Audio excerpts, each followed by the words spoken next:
Coming up on Tech News Today, you can poach now if you're Apple, Google, or Intel. We'll tell you why. Also, the RIM PlayBook is not just their strategy, it's the new tablet. Sadly, not called the Blackpad. And keeping the babies out of the theaters. We'll tell you how to do it. All that and more coming up.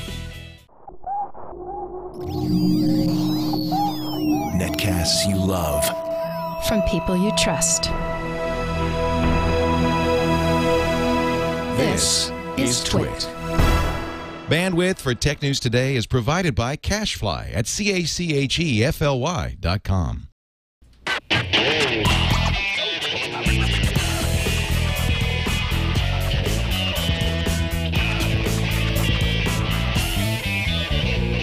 This is Tech News Today for Monday, September 27th, 2010. Tech News Today is brought to you by TWiT specials, like today's RIM BlackBerry tablet announcement. Get all the best breaking tech news live as it happens on live.twit.tv.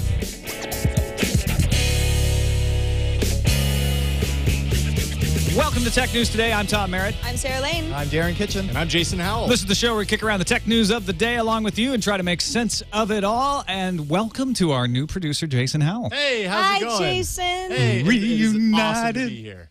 It is awesome to have you here. I haven't done a show with you since May 15th or 14th or something. Yeah, I think you pointed out it's been a solid quarter since we last did shows together. Yeah, although we did do an episode of Forecast. Yeah, that's true. Yeah, that was a lot of fun. Yeah, it was. It was a good time. But Jason, of course, coming over from CNET.com, longtime producer of Buzz Out Loud. We're very happy and lucky to have you. And Jammer B behind the board today, kind of making sure that Jason knows where everything is. But shortly, there's a lot of technology here to kind of wrangle and get used to. So I won't be controlling the board today, but hopefully tomorrow I can hop on. All right, man. Well, we know there's not much room back there, so if you don't hear from Jason the rest of today's show, that's kind of He's why. He's kneeling on a bench. Not the most comfortable position, I will say.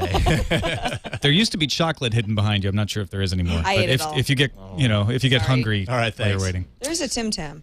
There are some Tim Tams. Well, big news today. RIM still announcing the RIM BlackBerry PlayBook, which is the name of their new tablet, not called the Blackpad. Still announcing, meaning their announcement has gone on for a really long time and isn't even over yet. It's a developers conference. Yeah, and there's 16 people speaking. So yeah, this is the general session or something to that order. So it's not just about the PlayBook. It's about a bunch of developer tools.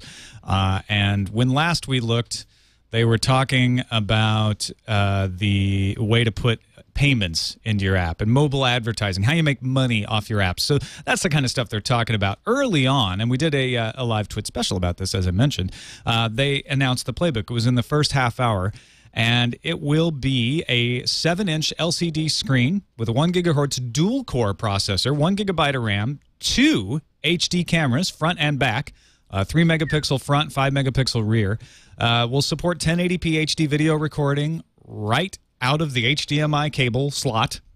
No proprietary thing. Well, HDMI is actually proprietary, but yeah, it's a standard. It's something people are used to having. Can play back 1080p video, MP3s, all that stuff. Has a USB out, Bluetooth 2.1, weighs less than a pound. They intend to offer 3G and 4G models in the future, but when it first comes, it will only have Wi-Fi and the ability to tether over Bluetooth with your BlackBerry. And the cool thing is no additional carrier plan because of that, right? That's what I love, because we've been seeing some other tablets coming out that are tied to carriers, and that's just no joy. So this is a pretty souped-up tablet. It's a little small, but RIM's doing what I think is smart for them, which is targeting this toward the enterprise, toward the people who already love BlackBerry. That's exactly what I was going to ask, is who is this for? And, you know, those BlackBerry people are fanatic about their devices. So I'm sure that, you know, there's definitely a market built in for this. Hell, I'm even interested, just because it's based on QNX. I'm interested in what that new platform is going to offer. It'll also have full OpenGL and POSIX support. So RIM also in the announcement today made an open source platform announcement. So there was quite a bit of a tilting towards open source. Wonder what that's going to mean for Android developers. We also had a bit of a announcement on the availability. Early 2011 is when it will come. They didn't give us any pricing though. Bummer. I have a feeling it's going to be expensive. Well, why do you say that? Well, just spec-wise, it sounds like it's got the kitchen sink. Got a lot of stuff in it. It's pretty big. But then again, aren't they all I mean, even the iPad's kind of pricey. You know, the $500 to $700 range is, yeah. I mean, you can get a tablet for cheaper, but that's what you're getting is a cheap tablet. how does this make you guys feel about the Galaxy Tab? I'm still looking forward to the Galaxy Tab because it's a little bigger, right?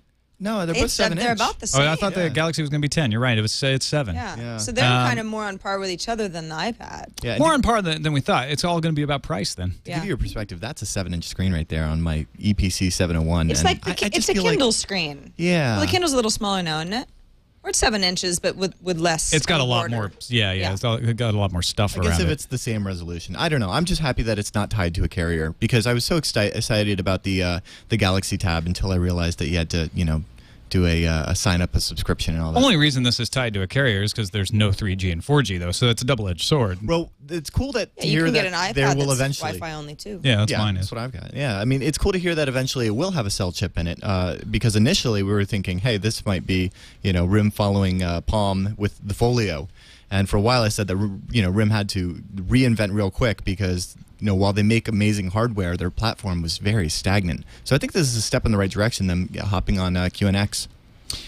The other thing that they were doing today was touting the advertisement integration, and this is not so big for us as consumers. We don't really care. We don't want to see a whole bunch more ads, but it's great for developers, and it's a way to encourage people to make apps for BlackBerry App World.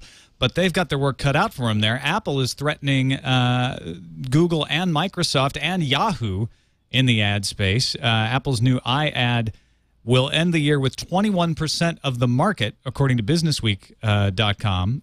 They got this from IDC. Google's share will drop to 21%, so they'll be tied.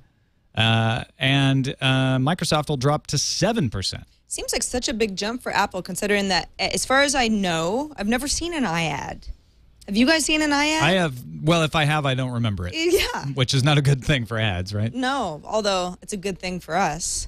Yeah. Have you ever seen one? I thought I saw one yesterday, but out of the corner of your eye. Out of the corner. The elusive iAd spotted. Well, I don't know. It could have been an iAd. It could have been some other advertising partner, but it was on an iPad app. Yeah. Yeah, but I mostly ignored it.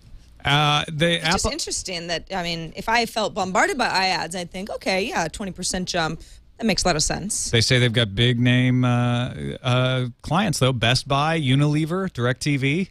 Ooh, Unilever. Unilever. They make soap, right? Unilever? For all your 10,000 parts? Oh, Tom. Yeah, that and what's the other? There's Lever 2000 and there's Irish Spring. Those are like actually, I think those are Procter & Gamble. Singe the nostrils. Unilever. They own Dove. They own another Dove. Okay. soap company. That's yes. right. So they do own a soap company. They own quite a few entities. But what are some of the brands that Unilever that you might see on an ad? I'll look out for with Unilever buying ads on iOS. Well, Dove, Slim Fast, Hellman's. Known as Best, west of the Rockies. Best Foods. Yes. Yes. In fact, they even have the same jingle. Bring out the Hellman's or Best Foods.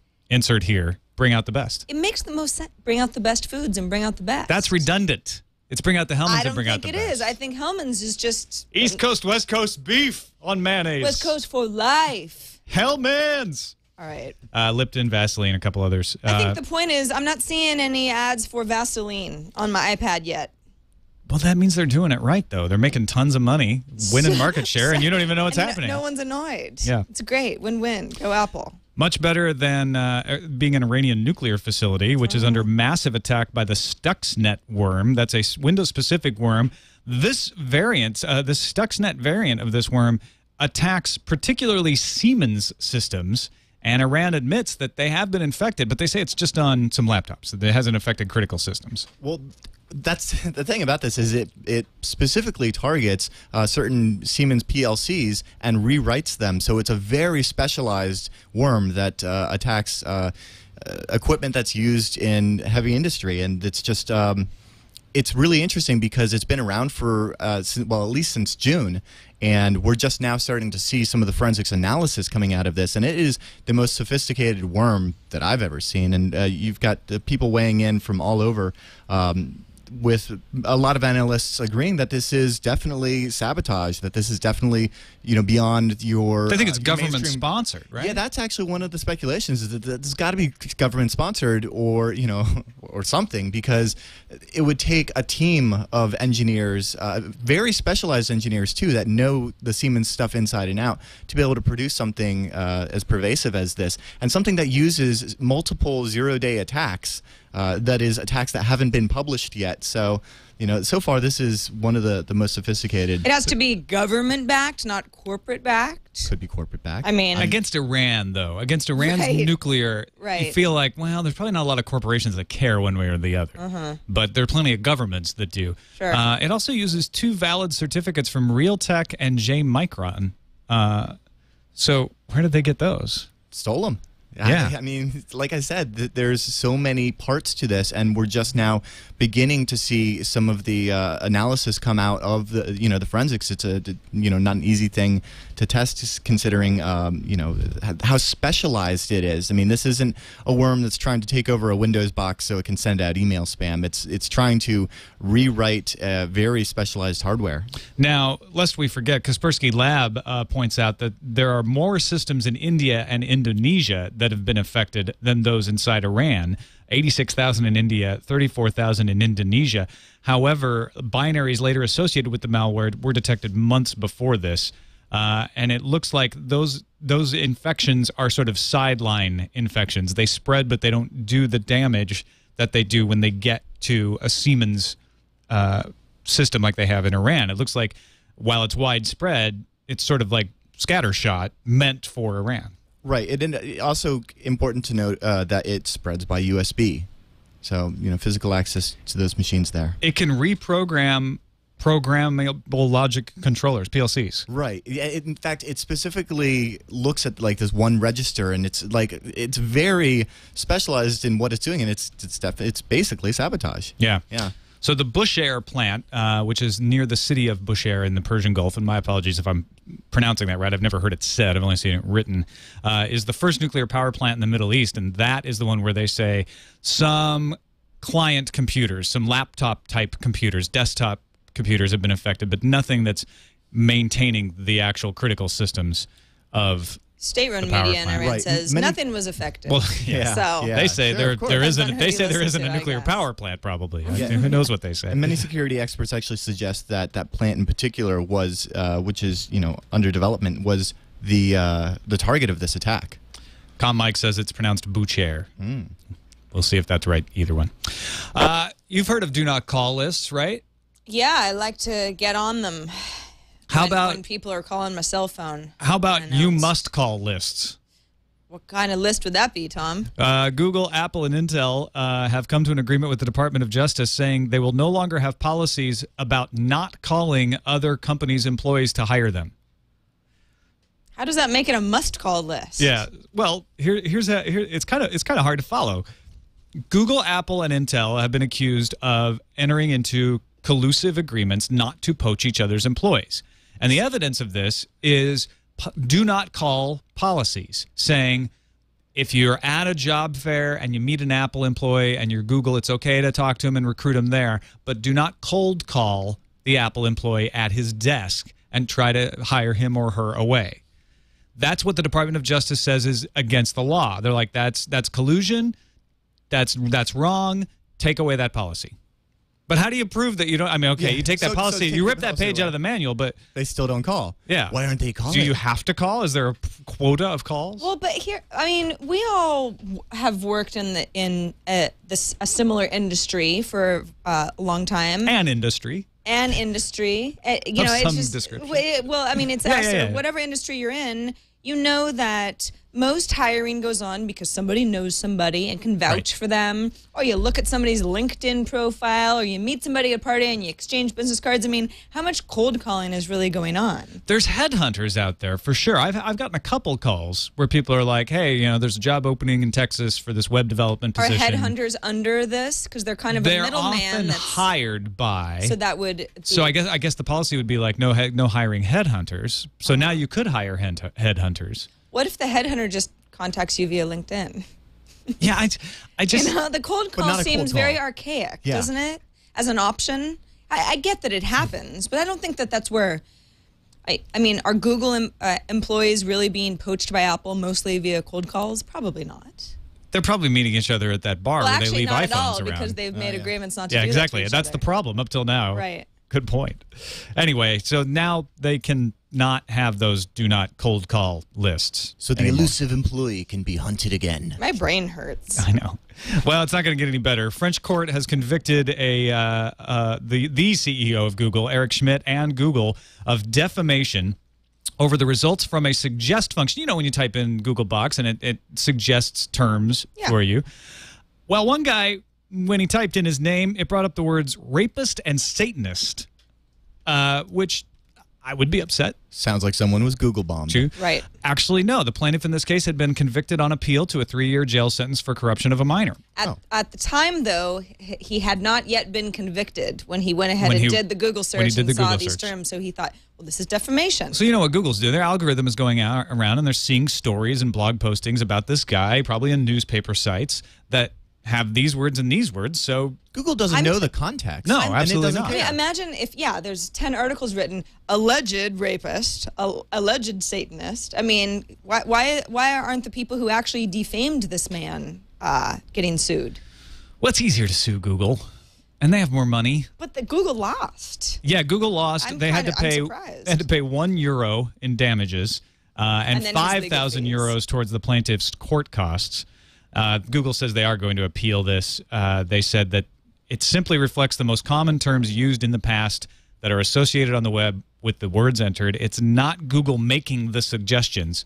However, the judge disagreed. The court ordered Google to make a symbolic payment and said that Google had not showed its good faith in the matter. Well, so it's interesting because you'd think, wow, if somebody can do this, wow, this is a real precedent to be set. But all that's really happened is the guy got €1 and then he didn't have to pay any legal fees. So it's not like an incentive for all of us to be like, Google's defaming us. And Google's out 5,000 euros. They're like, we lose that. They're like, we'll just give it to you, actually, because we feel like when it. we wash our We have pants too much by accident, money. we leave 5,000 euros in it. I mean, We'd like to feel a little lighter. So would you please take these 5,000 euros? Yeah, that's just... We light our cigars with 5,000 euros. Or just give them your pants. I mean, if you've got that much euro in it. Their pants probably cost 5,000 euros. Eric Schmidt dresses nicely. He's really? He's natty. Well, he should donate his pants. Maybe he should have. Yeah. That's our solution for this. A United States ISP named Suddenlink serves 19 states in the U.S. and has implemented their own 3 strikes policy just on their own. Hooray! So they can suddenly disconnect you. Taking a page from the French government? Yeah, I guess so. La page. According to Torrent Freak, the takedown notices do not have to be substantiated in court, which effectively means that subscribers can be disconnected based on mere accusations. Suddenlink says they have to do this because of the DMCA. Right, because, why would they, I don't know, build out their network when they could just trim the fat? Get rid of those pesky pirates. It's possible that that's it, but I have a feeling that's not it. I have a feeling this is overly conservative lawyers reading the DMCA. Ars Technica did a good article on this, said the section of the DMCA that they're probably paying attention to is the part that says an ISP must have adopted and reasonably implemented and informed subscribers and account holders of the service provider's system or network policy that provides for the termination in appropriate circumstances of subscribers and account holders of the services system who are repeat infringers. So translated into English, ISPs must have a policy that provides for termination if you're a repeat infringer. Right, but that policy isn't the DMCA. That policy doesn't say 3 strikes, you're out. No, it doesn't have to be a 3 strikes policy, and it certainly doesn't have to not require a judge's order. That they could say if you are accused, if you're Jamie Thomas, sorry, I like to say Jamie actually. Yeah, Jamie Thomas. And you're accused in court and you lose of piracy, we'll cut you off. I mean, you could say that. You have to lose in court. That would satisfy this as well. But this is before that. I mean, you're just getting accused 3 times. Yeah. Well, and you think that they're going, well, it's not just 1 time, it's 3. So you're probably doing something bad. But let's think of all the times that you could be accused. Right. Sarah Lane pirated. 3 Sarah Lane times. pirated. Sarah Lane pirated. Yeah. Open Wi-Fi network that's my account, for example. Yeah, it's Darren, but I'm the one who gets no internet service for 6 months. I actually had a roommate that did this, and when I was on Cox Communication in Virginia, no route to host, had to call the ISP, and they had suspended the account, and it turned out that he had downloaded like Superman or something, or Spider-Man. And I was like, dude, why'd you do that for? You know? Why'd you do that without using Tor? I mean, why'd you do that? I mean, yeah, why'd you get caught? I mean, no, not like I really don't encourage that, but seriously. Suspending the account because you got a DMCA? It would be like if YouTube was the ISP, which they could be considered. They have safe harbor protection. They follow the DMCA takedown notice. If YouTube had this policy, TWiT would be off the air. Because we already have, yeah, so this comes up sometimes because we've got a TWiT channel on YouTube, and there's certain things that sometimes are, it's a gray area. Well, it's fair use. We're playing it in a news context, right? So we show a bit of the Daily Show because Eric Schmidt was on, for instance. Right. And then the YouTube algorithm, which is dumb, says copyrighted content, pull it down. Our responsibility is to go dispute it and bring it back up. Yeah, and then but under this ISP system, it's just accusations. Yes. So we get 3 videos taken down by the algorithm, we'd be yanked if we followed this policy. Yeah, that's the part about this that irks every fiber of my being, is that I understand if you want to make an accusation, but you should get that DMCA, not your ISP, and have them just cut you off. One would assume that principal executives at Suddenlink use the ISP. Right. One would assume that it would be fairly easy to accuse them of infringing something. Would they want to lose their own access? Probably not. They're in 19 states. How many people are using Suddenlink? I'm not familiar with the company name. No, they're a local ISP. You know what? It sounds like it's a bad idea, lawyer decision. And I've dealt with lawyers like this before who are like, you know what? Let's be safe and overinterpret things. Would you be talking about Thomas P. McMillan, the chief? I don't know who executive? I'm talking about. Oh, okay. I'm not or saying James anything Fox like Chief? that. Okay. Stop that. Oh, I'm sorry. I don't think it would work that way anyway. No, I don't think so either. Because you could build a bot that would just go ahead and spam DMCA takedown notices to all their customers. Then they'd have to disconnect all of them, and then they'd have no revenue. Lest you think you're safe with your encryption, President Obama's administration is seeking a new federal law forcing internet, email, instant messaging, and other communication providers offering encryption to build in backdoors for law enforcement surveillance. Now, this is meant to go after the bad guys, right? To go after gangsters and terrorists and drug dealers and the like. And there are some real concerns about being able to track folks who are able to use, like, you know, highly encrypted internet messages. Law enforcement wants to be able to get in there. However, if you allow this to happen, what's going to happen is all the bad guys are going to use encryption that doesn't have a backdoor in it. Exactly. This is just... And all the infringers are going to have the MPA and the RIA coming around going, hey, you know that law you passed about the drug dealers? We could use that. We would like to use that backdoor to spy on the people and find out what they're infringing. I'm not saying you should infringe, but... This is exactly like DRM because it only punishes the good, you know, because the bad guys are totally just going to use their own system. Or, I don't know, Tom, though. I mean, if this passes, wouldn't you be, you know, committing a crime by using your own private key to communicate with me or the Hack5 Darknet or whatever it may be? Would you not want to, of course, go ahead and provide that private key with the government? Yeah, you should. You should, as a patriotic American. As a patriotic American, with nothing to hide. Yeah. There should be a form where you can submit your key. Well, this is something that the Obama administration is divided on. Declan McCullough has an interesting article up on CNET, points out that in their CNET Technology Voters Guide survey, candidate Obama said, I will work with leading legislators, privacy advocates, and business leaders to strengthen voluntary and legally required privacy protections, which this seems to go against. However, Vice President Joe Biden has said that we got to go after these thieves and do whatever it takes to stop them. This is the wrong game because it doesn't do anything about overseas. And then that's where all of that stuff's... Although in France, they have strong encryption law. Like, you can't use strong encryption without a license. And the government has to have access to it. So I got a lengthy email from one of the listeners who said, hey, you know what, that three strikes law in France, well, encryption isn't the solution unless you know a secret way to do it, which is what the bad guys will do. Right. Studios are prepping a film rental service that will allow you to watch a film before it comes to DVD. You'd probably watch it online on a set-top box of some sort. But the films would cost you $20 to $30 per viewing. Now, wait a second. So this is after you can go and see it on opening day at the theater. Yeah, so this is between But that this is window okay. of opening day and DVD release. So I would initially say $20. My goodness, I could go to the theater on opening night for less than that. But if you've got a nice TV and a big living room and some comfy pillows, And a couple of friends to split then the cost. 5 and 6 of us can watch the movie, and all of a sudden, Well, it that's probably going to be against the terms of service. Oh yeah, right. When you pay for this $30, only 2 people are allowed to watch. They might come by and make sure that you have a license The for everyone. feds need a back door. This is into the the number home. of people Get in detective here. van. How many? 6 of you? No, no. We're shutting this operation down. You're gonna have to put Django in the other room. Yeah. Yeah. I don't know. What do you guys think? This is a rumor anyway, so let's give some constructive feedback. Okay.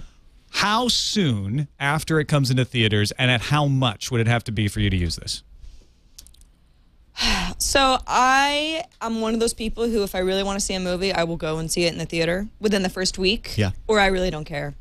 I'm the I'll same wait way. 30 days, no problem. So you're like, forget it. Yeah, I don't just care. this is not something that I get all worked up over. I'm the same way, but at the same time, I can totally understand that there are some movie experiences that might actually be better at your friend's house that has the sweet home theater setup and not the, theater with the... But, I mean, a week after, before they're available within that 30-day window? I mean, the experience, yes, at the friend's cool theater. Yeah. But so soon? If it were within a couple weeks, which the theaters would never agree to, but if they were able to figure that out, I would pay $20 Yeah? to sit there with my wife. So it's going to cost us the same and me. or less. I'm And excited, and right? Sarah, you're always If right. it's Yeah, that's a within good a couple of weeks, you've still got that buzz that's coming off, on the social networks where you're like, oh, you're seeing everybody on Twitter that won't shut up about how amazing whatever is. Yeah, it's your way to say I just haven't had I time missed to go it. all It's the out way of to the the theater, but I can watch it tonight at 11 o'clock on my own timing, and I'm willing to pay about what I would pay to go to the theater. You don't have to check run P. You can just pause. Yeah. Yeah. Also, depending on where you live, too. I mean, in San Francisco, I'm within walking distance to a lot of really nice theaters, but if I didn't live in an area where I had a lot of... JK of Seattle's like, Tom must be rich, but that's $20 is they like split it the with least amount I can pay to go see a movie Exactly. in the Bay Area. Hey, one way that you can think about this also, families. I know, at least in my situation, we have an 8-month-old daughter. We're not going to a theater to watch a movie. You're the people I don't want to come to the theater with. Yeah, actually, this is good for all of us. It's true, right? This is So good for you. You $20 get to see the movie. to watch it at home. Yes. Not that Yes. bad, because Very then I good could actually point. watch Deception or whatever and not wait 10 months for it to come out on DVD. And it's now that everybody's seen it, Yeah. Or Inception. Or Inception, sorry. Obviously. See, that's what what people who have happens when you have 8-month a kid. kids Yeah. start saying. Now, on a side note, there's a story up on newtv.com that says that Hulu Plus might be coming to the Roku. In fact, they say it is coming to the Roku. Changes on the Roku website reveal that the company is about to launch a Hulu Plus channel on its line of devices. This could be a major win for Roku since it will be the first set-top box to support Hulu Plus. You have to pay $10 a month in the U.S. to get Hulu Plus. I've done it, really haven't used it. I'm not sure that putting it on the Roku changes that for me or not. I guess if I were looking at this as an excuse to cut the cord, like, okay, I'm not watching it on my iPad or my computer anymore. It's on my Roku, which is already hooked up to my TV. Maybe that keeps me Maybe paying. that's the way they were already using your Netflix streaming account as well. Yeah.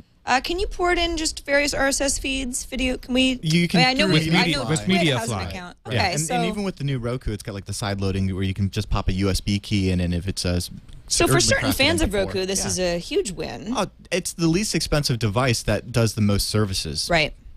All right, let's move on to the news fuse.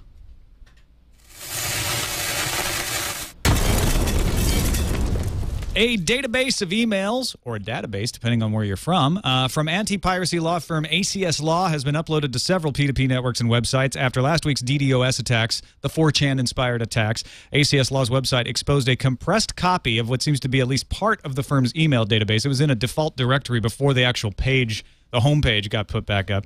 The database reportedly includes personal details of the targets of the law firm's threatening letters, including thousands of Sky broadband customers, alongside a list of pornographic movies they are alleged to have shared online. Double naughty. .ht access, people. Come on.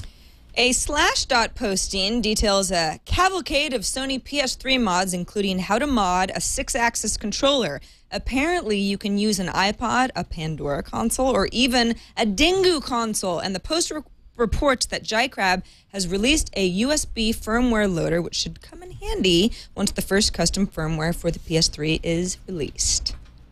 Vinyl record sales are on the rise while CDs plummet, according to Nielsen. Over the past 4 years, vinyl record sales rose almost 300% from 858,000 in 2006 to 2.5 million in 2009, and looking to reach a new peak this year. Meanwhile, CD sales have been falling fast. In the first time over the half of the year, CD sales were down about 18% over the past year. Non-CD digital sales were flat in the U.S. and up 7% in Britain and a whopping 19% in pre-Three Strikes Law France. A U.S. court sentenced Venezuelan Edwin Pena to 10 years in prison for stealing and reselling more than 10 million minutes of internet phone service. Pena was convicted in February of masterminding a scheme to hack into more than 15 telecom companies. He must also pay more than $1 million in restitution and will be deported after having served his sentence. I want to be a mastermind of something. Yeah, Maybe not not this kind of mastermind. Yeah, something. It's a good word. Of mastermind, the game. Yes.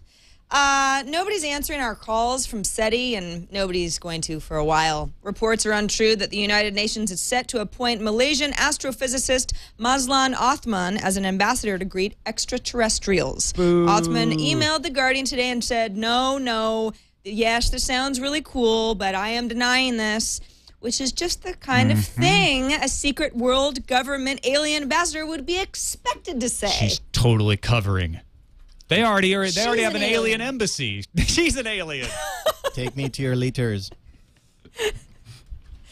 In a tragic coincidence, ranking with runner Jim Fox dying after jogging, Jimmy Haseldin, the owner of Segway, has died after riding one of his scooters off of a cliff and into a river, according to reports. While using a ruggedized X2 version of the two-wheeled balancing scooter at his estate in North Yorkshire, he apparently drove off the edge of a precipice into the river wharf. He was found later by a passerby and declared dead on the scene. That's sad. That is terrible. Twitter users were hit with yet another worm during the weekend. Users would see posts bearing the message WTF with a link. And then if you clicked on the link, it would take you to a web page that contained a cross-site request forgery technique that automatically posted a pornographic message from the visitor's Twitter account. Yay! Worms. Love the worms. WordPress is winning big. Dharmesh Mehta, Director of Product Management for Windows Live, announced that starting today, all existing Windows Live Spaces users are going to be migrated over to an account at WordPress.com. The two companies have worked together to ensure that Spaces users will take all of their data with them when they go, not to worry, and visitors will be automatically forwarded to their new URL associated with their new blog. Go automatic with the WordPress win. Nicely done. Yeah, big one. All right, let's move on to the calendar. All right, Windows Phone 7 launches October 21st, maybe. Or October 11th, or November 8th. There's a few conflicting... It depends on where you are, and if Janet's available. And what you mean by launch. So we're in Petaluma, so we might not see anything until... We have two choices then. October 11th, there's a simultaneous press event for Microsoft in New York and London. But Paul Thurrott of Windows Weekly says that has nothing to do with Windows Phone 7. However, there is also rumors that the phone would launch October 21st in Europe and November 8th in the United States. Why do we have to be last? I don't know. We have the company. We should. Why isn't Seattle first? Yeah. Is that a dumb Wouldn't you question? think? Redmond? At least? I would think. I don't know. They want to stay so Redmond focused. Well, I'm sure they have their reasons. Now I have to fly to London. We've got a birthday to celebrate, everybody. Aw, whose birthday is it? Happy 12th birthday, Google. They finally picked a birthday. In 4 years, you can drive, Google. Or as somebody I saw on Twitter Google's say, entering puberty. Yeah, Google, this is the last year you'll be able to ask Google anything because they'll be a teenager next year. Oh, gosh. I hate you. That'll be the answer. Also, USA Today points out that Google's birthday has moved around a bit. At other times, it was September 7th or September 15th. September 15th is when the Google.com domain was registered. I guess September 7th is when they first did something, but they've settled on the 27th is the day that it officially launched and became Google. Well, happy birthday, Google. You've given us a few things over the years. I mean, we'll see what you have to come up with. I don't know. Nice soft launch. I may be using it right. Yes, soft launch, exactly. Hope you're out of beta finally. If you're waiting for Virgin Atlantic space tourism project to launch, it's now just 18 months away, says Richard Branson. All right. All right. Buy your tickets now. Make your plans. 18 months, 18 short months. Vomit Comet. Pretty much what this will be for most people. All right, let's move on to the voicemails. We got one today from a caller who notes that we talk about copyright law a lot. We were talking about it earlier today. He's got some old-timey copyright violations to warn us about.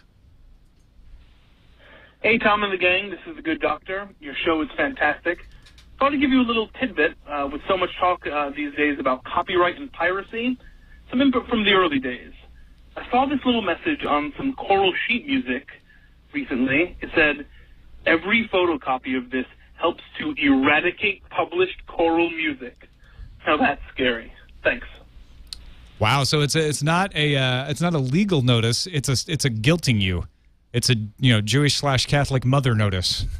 I've seen this in like video games on the PC back in the day, like registered copies. Don't copy that floppy. Yeah, no, registered copies are like, and as a legal purchaser, and I don't know, just kind of snide, yeah, sort of. But you shouldn't do that. However, copying the choral music, I don't think actually ruined choral music. But if they don't want you to, you shouldn't. On to the emails, TNT@twit.tv. First one comes from Tom French in Palo Alto, California. It says, hi, TNTers. Sarah said... What did Sarah say? Do you want to read it? What now? All right. Sarah said, if you've ordered an Apple TV, guess what? Orders have been delayed till mid-October. That's what she said. I did say that on Friday. That's what she said Friday during the show. No, that's what she said. This caused, Tom says, back in Tom's voice now, this caused beads of sweat to trickle into my Fruit of the Looms. Ew. TMI. Tom French, please. But I made a speedy recovery tonight when Apple informed me that my Apple TV will be arriving on September 30th. I forgive you and will continue to watch your excellent show. Thank you, Tom. And thank you to everybody else who emailed in and said, hey, I got my note. They're actually shipping on time, so they reversed course. I don't know what happened to those people who they canceled their orders for, though. Well, this is good news, especially me, because I've got an order in, too. And Tom French, I'm very glad that you've forgiven us. Yes, thank you, Tom French. Thank you. We're glad to have you back. Yes, for sure. And we're glad you're getting your Apple TV. Next email from Mike. He's in Toronto. He says, hi, Tom. He doesn't say hi to anybody else, just you. I've always appreciated the fair and balanced approach you take on the issue of copyright versus users' rights when it comes to digital media.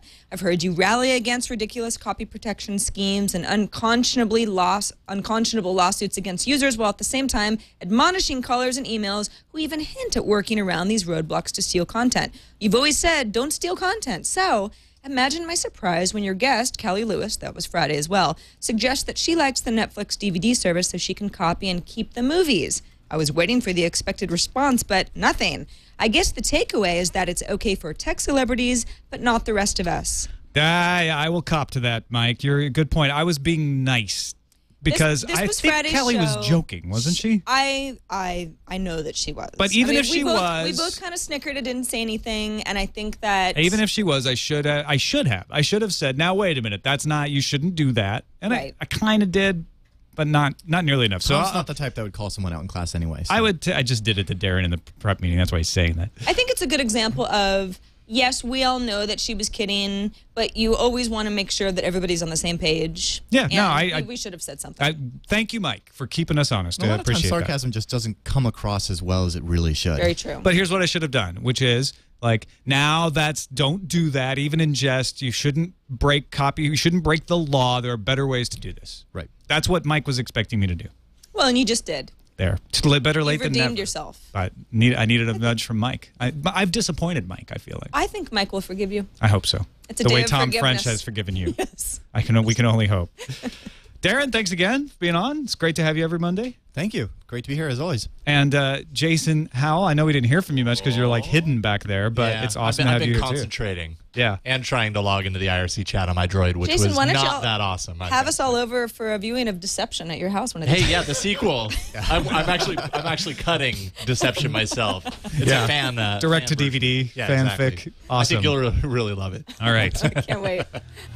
Thanks to everybody else for watching, and you can find us on the web at twit.tv/TNT. If you'd like to email us, TNT@twit.tv is the email address, and give us a call toll free in Butler, Indiana, 260-TNT show. We'll see you tomorrow.